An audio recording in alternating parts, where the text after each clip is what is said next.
একটা মাত্র ছাওয়ালটুক মানুষ করে পারলাম না। যাই দেখি মেম্বারে খাতে লিয়ে চেয়ারম্যানের কাছে যাই, ছাওয়ালটার কোনো কাজ কাম হয় নাকি।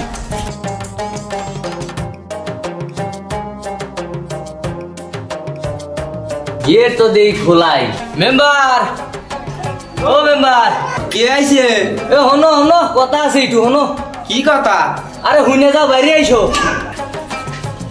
কি হয়েছে ভাই? আমার বাড়ি এত টাকাটাকি করতে চাও?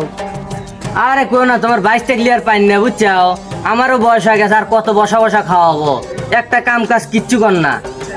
আচ্ছা লও তাহলে দেখি। চেয়ারম্যানের কাছে যাওয়া লিখবো, যায় একটা কামের ব্যবস্থা করা লিখবো আগে। আচ্ছা লও আমি কলি দেখি চেয়ারম্যান একটা গতি করে দিবে পারে। লও দেখি।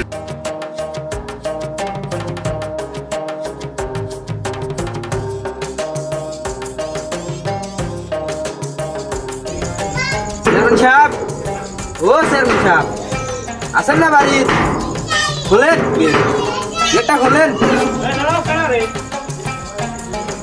আমি তো মেম্বার। কি মনে করে আমার বাড়িতে? এই একটা কথা ছিল। আসো ভিতরে আসো।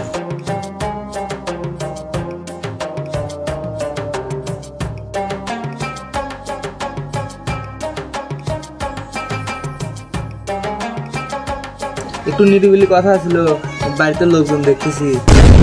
তাহলে চলো বাইরে যাই, বাগানে চলো।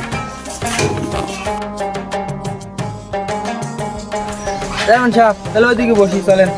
না, এই যে গাছের নিচে আমার চেয়ার পাড়া আছে, মাঝে মাঝে এসে আমি খাওয়া খাই তো, ওখানে এসে বসি, ঠান্ডা আছে। মেম্বার এই যে চেয়ার পাড়া আছে, বসো। তারপর ভাই ওটাই বসো। ঠিক আছে।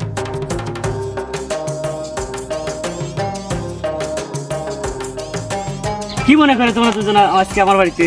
বাড়িতে প্রচুর কাজ, মিস্ত্রি নিচ্ছি নতুন করে, যে গোয়াল ঘর দিতেছি তো, সব করছে এখন গরু পালবো। রাজনীতি তো সবসময় করি, একটু গরু টরু পালে দেখি কি অবস্থা। আচ্ছা ক কি দরকার আসলে ক তোমার ক। দরকার তো আমার না, দরকার হলো আমার এই বড় ভাই। এই বড় ভাইয়ের ছেলেটা একটু কাজ দেওয়া লাগবে। বাড়িতে বসে সে থাহে, কাজ টাজ করে না। এই যাই হোক কিছু কাজ টাজ যদি আপনার কাছে থাকে তাহলে একটা কাজ দিবেন, এই জন্য আপনার কাছে আসা। ও এই ব্যাপার, তোমার ছাওয়াল কি করে? কিছুই করে না। আরে কোয়েন না চেয়ারম্যান সাহেব, মনে করেন ছাওয়াল এত বড় হয়েছে, আমার গাড়ির উপর বসে বসে খায়, এক তো কাজ কাম করে না, সারাদিন বাড়ির বাউটার মতো ঘরে। একটা কাজ কাম দিলে আমার ভালো হয় আর কি, ওর একটু কাজের ব্যবস্থা হলে আমি একটু শান্তি পেলাম। আচ্ছা তুমি আর চিন্তা করো না, কালকে সকালে পাঠা দিও, ওর একটা কাজের ব্যবস্থা আমি করবো না। আমার বাড়িতে কাজের অভাব নাই, বুঝছো? এ মেম্বার, এখন তুমি ওদের সাথে করে নিয়ে বাড়ি যাও, চিন্তা করো না, কালকে পাঠা দিও তোমরা, যাও। আচ্ছা তাহলে ভাই কালকে ওকলিয়া চেয়ারম্যানের কাছে আসো না, আমার আশা লাগবে হাতে। তোমার আর আসার দরকার নাই, তুমি তো আমার বাড়িতে নই, তুমি সকালে নিয়ে সকালে এসে দিয়ে যাও, বুঝছো? খুশি হইলাম চেয়ারম্যান সাহেব, খুশি হয়েছি, অনেক খুশি হয়েছি। মনে করেন ছাওয়ালটার একটা গোছ হয়ে গেল আজকে, আমি আত্মা বইরে খুশি হইলাম আজ। আচ্ছা ঠিক আছে, তাহলে এখন তোমরা যাও, মিস্ত্রির সাথে একটু কাজ করবো, তোমরা যাও এখন। আচ্ছা আচ্ছা ঠিক আছে, আচ্ছা যাও।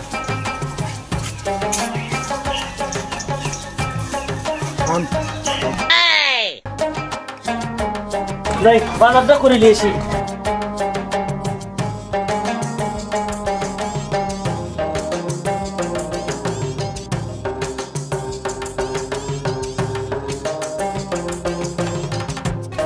গাড়ি করে কিছুই পেলে আপনার সারা রাস্তা হাঁটিয়ে যাওয়া লাগতেছে আমার। ও বাপু কিছু খাবার দাও।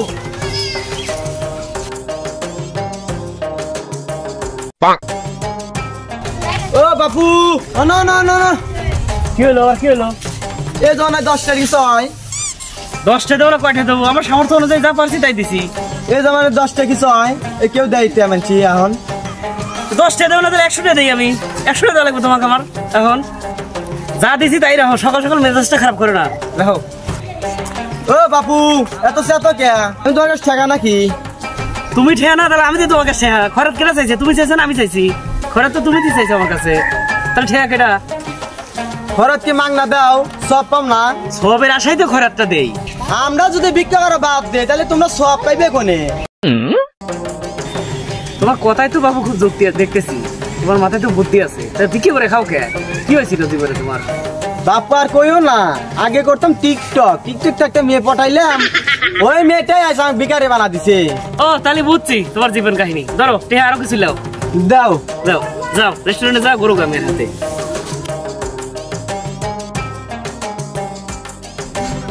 যাইগে তাহলে ফোন দেই। হ্যালো বেদের মেয়ে জোসনা, আসো এই সাতপুর রেস্টুরেন্টে আসো, আজকে রোজগার হয়েছে ভালো, আসো।